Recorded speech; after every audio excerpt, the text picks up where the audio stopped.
He was the face of the all-American hero. Guy Madison. For millions of people in the 1950s, he was the rugged, straight-shooting Wild Bill Hickok, beamed into their living rooms every week. With his square jaw, easy smile, and quiet confidence, he was one of the most beloved stars of Hollywood's golden age. He was, by all accounts, the perfect man, manufactured by the Hollywood Dream Factory for a public hungry for heroes. But what if the perfect man had a dark secret? A shocking rumor has crawled out of the darkest corners of the internet and persists to this day, a supposed confession of sleeping with 4 actors a night, a life that allegedly brought him no joy, only a terrible, hollowing emptiness. The claim is lurid, specific, and it's designed to make you click. But is there any truth to it? Was this the secret life of Hollywood's golden boy? Today, we're going to look into that so-called confession and uncover the heartbreaking reality of being a closeted star in the unforgiving studio system. We'll separate the vicious modern rumors from the painful, historical truth, and reveal the story of a man whose real life was far more complex and tragic than any role he ever played. To understand the man, you have to understand the myth that was built around him. Before he was Guy Madison, he was Robert Ozell Mosley, born in 1922 in a small California farming town called Pumpkin Center. Growing up with a railroad worker for a father, his early life was modest and unassuming. He studied animal husbandry at Bakersfield College and later worked as a telephone lineman, a life about as far from the spotlights of Hollywood as you can get. He had absolutely no ambition to be an actor then. World War II changed everything. Like so many young men of his generation, Robert Mosley joined the Navy in 1942. And it was on a weekend leave in Hollywood in 1944 that fate, in the form of a talent scout, stepped in. Mosley was just sitting in the audience of a radio show when he was spotted. They didn't see an actor, they saw a look. He was tall, athletic, and had a raw, wholesome beauty that cameras adore.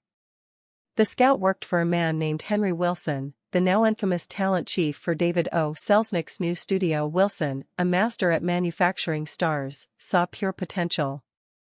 He immediately gave the young sailor a new, punchy, all-American name, Guy Madison. His first role was a tiny, 3-minute part as a sailor in the drama Since You Went Away. He filmed his scene on a 48-hour pass and went right back to active duty. But in those 3 minutes, something wild happened. The studio was flooded with thousands of fan letters, all asking the same thing: who was that handsome sailor? Just like that, an idol was born before he even had a career. When Madison left the military in 1946, Hollywood was ready. RKO Pictures signed him, eager to cash in on the public's obsession. He was cast in films like Till the End of Time, a drama about World War II vets. Coming Home. The posters sold him as the ultimate dreamboat. Fan magazines, guided by his agent Henry Wilson, splashed his face on every cover, crafting the persona of the perfect boy next door. There was just one problem. While fans loved him, critics were often brutal, calling his acting wooden or stiff. After the first big rush of fame, his career started to wobble. He was handsome, but in a town full of handsome men, that wasn't going to be enough. He needed a role that would lock in his image, something that would fuse the man and the myth into one unbreakable icon. That role finally came in 1951, from the new frontier of entertainment, television. Madison was cast as U.S. Marshal James Butler Hickok in The Adventures of Wild Bill Hickok. For 7 seasons, from 1951 to 1958, Guy Madison simply was Wild Bill Hickok. Along with his comical sidekick Jingles, played by Andy Devine, he became a fixture in American homes. He wore the fringed buckskin, rode his horse Buckshot, and served up justice with his twin 6-shooters. The show had almost nothing to do with the real Hickok, but it didn't matter. It was a massive hit, on both TV and radio. His face was on lunchboxes, comic books, and cereal boxes. The show's success put his film career back on the map. Warner Brothers put him in big westerns like The Charge at Feather River, a 3D movie that became a huge box office hit and made him one of Hollywood's top stars in 1953. He won a special Golden Globe in 1954 for Best Western Star and eventually got 2 stars on the Hollywood Walk of Fame. From the outside, Guy Madison had it all. He was the American dream made real, a small-town boy who, through sheer luck and the Hollywood machine, became a national hero. But this perfect image was just a carefully built facade. And behind it, a much darker story was being written by the same man who discovered him. So how could a star's life be so tightly controlled? You have to understand the brutal world he lived in, the Hollywood studio system. In the Golden Age, the studios weren't just companies, they were empires. They had absolute power over their stars through long, ironclad contracts. The studio didn't just own your performance, in many ways, it owned your life. At the center of this control was the infamous morals clause. Put in place after the Fatty Arbuckle scandal in the 1920s, these clauses were vague and terrifying. An actor had to act with due regard to public conventions and morals and couldn't do anything that might bring on public hatred, contempt, scorn or ridicule. If you violated it, the studio could tear up your contract, and your career was over. And what counted as a violation? Anything the studio said. They told stars who to date, what to wear, and when they could get married or divorced. In the eyes of the studios and the public, there was no bigger sin than being gay. At a time when homosexuality was considered a mental illness and a crime, being outed wasn't just a career ender, it was a life destroyer. This created a culture of intense fear and secrecy. For the many gay and bisexual actors in Hollywood, living a double life wasn't a choice, it was a survival tactic. Studios had fixers whose job was to clean up messes, pay off cops, and plant fake stories in the gossip columns. A favorite trick was the lavender marriage, a fake union set up between a gay actor and a lesbian actress, or more often, an unsuspecting female star, to project an image of perfect heterosexuality. And right in the middle of this manipulative world was Henry Wilson, the agent who discovered Guy Madison. Wilson was a kingmaker. He had an incredible eye for handsome young men he could turn into stars. He basically created the beefcake craze of the 1950s, building a stable of chiseled male actors, Rock Hudson, Tab Hunter, Troy Donahue, and of course, Guy Madison. Wilson's method was total transformation. He'd take a young guy, often with no acting experience, and remake him completely. Roy Scherer became Rock Hudson. Arthur Gillian became Tab Hunter. Robert Mosley became Guy Madison. He'd send them to dentists and posture coaches and even make them work on lowering their voices. He famously said, "The acting can be added later." But being managed by Wilson came at a terrible price. He was a man of stunning contradictions. He was a powerful gay man in a deeply homophobic industry that he knew how to manipulate. He was also, according to many sources, a predator. Biographies and memoirs allege he frequently used the casting couch, pressuring his young clients into sexual relationships for a shot at stardom. Tab Hunter wrote in his memoir that Wilson's move was to wine and dine you, then come on to you.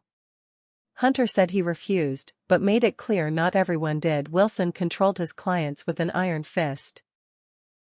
He planted stories, arranged publicity dates with starlets, and viciously shut down any rumors that threatened to expose his clients. When one magazine threatened to out-Rock Hudson, Wilson reportedly saved him by trading scandalous information about 2 of his other clients, Tab Hunter and Rory Calhoun. He was both a protector and a predator, a creator and a destroyer. For Guy Madison, being one of Wilson's boys meant living under this suffocating pressure. The very image that made him a star, the clean-cut, masculine hero, was the cage that trapped him. Whispers about his sexuality followed him his entire career. Gossip columnists were always circling, hungry for a scandal. The pressure to conform, to be the perfect straight man, was immense. And it led directly to one of the most tragic chapters of his life. So, what about that shocking headline? The story that Guy Madison confessed to sleeping with 4 actors a night in a joyless, terrible cycle. Where did that even come from? The short answer is, the internet. There is zero credible, documented evidence that he ever said or wrote this. It doesn't appear in any reputable biography, published interview, or historical account of his life. It seems to be a modern invention, a piece of lurid clickbait that gets repeated on gossip forums, playing on the very real secrets of old Hollywood. So, the headline is false. It's a fabrication. But if we just dismiss it, we miss the point. While that specific, graphic rumor isn't real, it points to a deeper, more painful truth that has been whispered about for decades.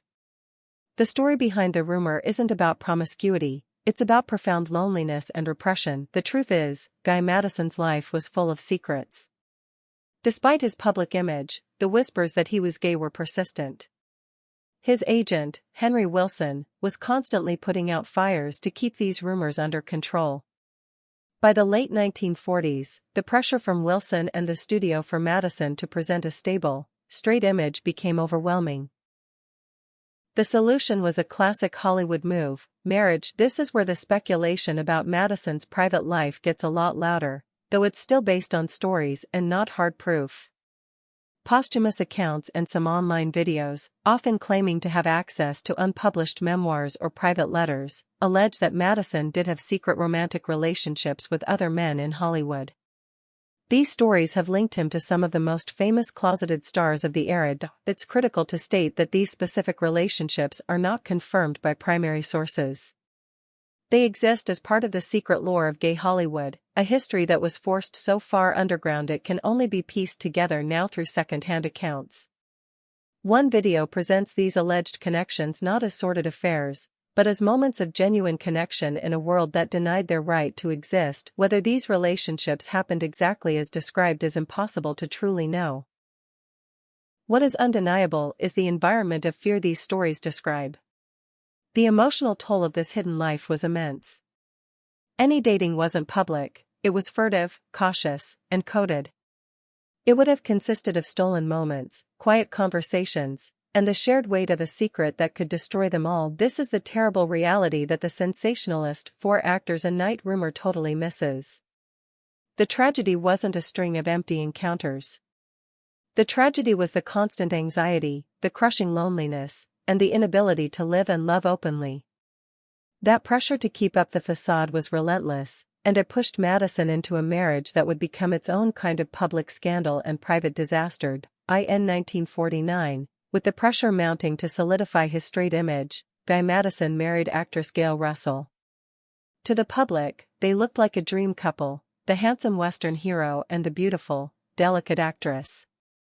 Russell was a star herself, known for films like The Uninvited. But their union, widely believed to have been a lavender marriage encouraged by Henry Wilson, was a tragedy from the start. Gail Russell was a deeply troubled woman, trapped by the Hollywood system in her own way. Discovered by Paramount as a teenager, she was pushed into the spotlight but suffered from debilitating shyness and crippling stage fright. She was terrified of the camera. To cope with her anxiety, she turned to alcohol. Her struggles were an open secret. The studio, instead of getting her help, often enabled her, giving her drinks just to get her through a scene. Her life became a tragic spiral of addiction that the public watched unfold. The marriage to Guy Madison was rocky from the beginning. They separated just 6 months after their wedding, then got back together, then separated again before the divorce was finalized in 1954. The press covered it like a soap opera. But the reality was 2 people, forced into roles they couldn't play, crumbling under impossible pressure. Madison claimed Russell was a recluse who wouldn't let anyone in the house. Her side of the story hinted at his emotional distance and infidelity as a reason for the split. We can only imagine what it was like inside their home. Was it a loveless business deal, or did 2 lonely people try and fail to find some comfort in each other? We'll never know for sure. What we do know is that both were trapped. Madison was trapped by his secret, playing the part of a husband. Russell was trapped by her anxiety and addiction. After the divorce, Gail Russell's life continued to spiral. Her career was destroyed by her alcoholism and a series of drunk driving arrests that became tabloid fodder. In 1961, she was found dead in her small LA apartment from liver damage caused by alcoholism. She had drunk herself to death. She was only 36 years old. Her death casts a long, dark shadow over Guy Madison's story. It was a brutal reminder of the human cost of the Hollywood dream. He played his part, kept the facade, and saved his career. But the arrangement had helped destroy a vulnerable woman, a casualty of a ruthless system that demanded conformity above all else. The marriage meant to solve his problems had only created a new, more public kind of heartbreak. The pressures of the studio system were immense, forcing stars into impossible situations and often leading to tragedy. The stories of Guy Madison and Gail Russell are just two examples among many. Which story of old Hollywood pressure shocks you the most? Let us know in the comments below. Just 10 days after his divorce from Gail Russell was finalized in 1954, Guy Madison married another actress, Sheila Connolly. They had 4 children together, which further cemented his public image as a family man. But this marriage also ended in divorce in 1963. By the late 1950s, Madison's star in Hollywood was dimming. The Adventures of Wild Bill Hickok went off the air in 1958, and he found himself typecast. The golden age of the studio western was ending, and so was the demand for clean-cut heroes. When Hollywood roles dried up, Madison did what many stars of his era did: he reinvented himself in Europe. He spent most of the 1960s in Italy and Germany, becoming a big star in spaghetti westerns and other European films. He worked constantly in movies like Son of Django and Reverend's Colt. It was a second act, a way to keep working far from the judgmental eyes of Hollywood. He eventually came back to the US in the 1970s, but his career was mostly over. He lived a much quieter life on a ranch, popping up occasionally on shows like Fantasy Island. His last role was in a 1988 TV movie, In his final years. He suffered from health problems after a serious car accident damaged his lungs. On February 6, 1996, Guy Madison died of emphysema in a hospice in Palm Springs, California. He was 74 years old. So what is his legacy? To the world, he's still Wild Bill Hickok, the heroic lawman. He's an icon of a bygone era, a face on a lunchbox, a symbol of 1950s masculinity. But his true story is so much more complicated. He's also a symbol of the crushing power of the studio system and the devastating human cost of intolerance. He was a tragic hero. He got the fame and fortune that people dream of, but he had to sacrifice his own identity to get it. He lived his life behind a mask, playing a role not just on screen, but in every part of his public life. The real Robert Mosley was a mystery, buried deep beneath the persona of Guy Madison. In the end, the story of Guy Madison is a haunting one. It's about how an icon was created and how a man was suppressed. That sensational headline, "The Rumor of a Shocking Confession," is a modern fiction. It isn't supported by any evidence, and it only distracts from a much more profound and heartbreaking truth. The real scandal isn't what Guy Madison might have done in secret. The real scandal is what the Hollywood system did to him, and countless others, right out in the open. It was a system that demanded conformity at any price, manufacturing heroes while crushing the human beings who played them. It forced people into hiding, into sham marriages, and into lives of quiet desperation. Guy Madison played the game, and he survived. He kept his career and his status as a beloved star. But the cost was immeasurable. He lived a divided life, always balancing the public myth against the private man. The story of his rumored secret relationships, if true, isn't a tale of scandal, but of courage, the courage to look for human connection in a world that called that connection immoral. His life, and the tragic life of Gail Russell, shows us the dark side of the Golden Age, an era where the glittering facade of Hollywood hid a world of pain, fear, and shattered lives. The boy next door, the hero on the white horse, was, in reality, one of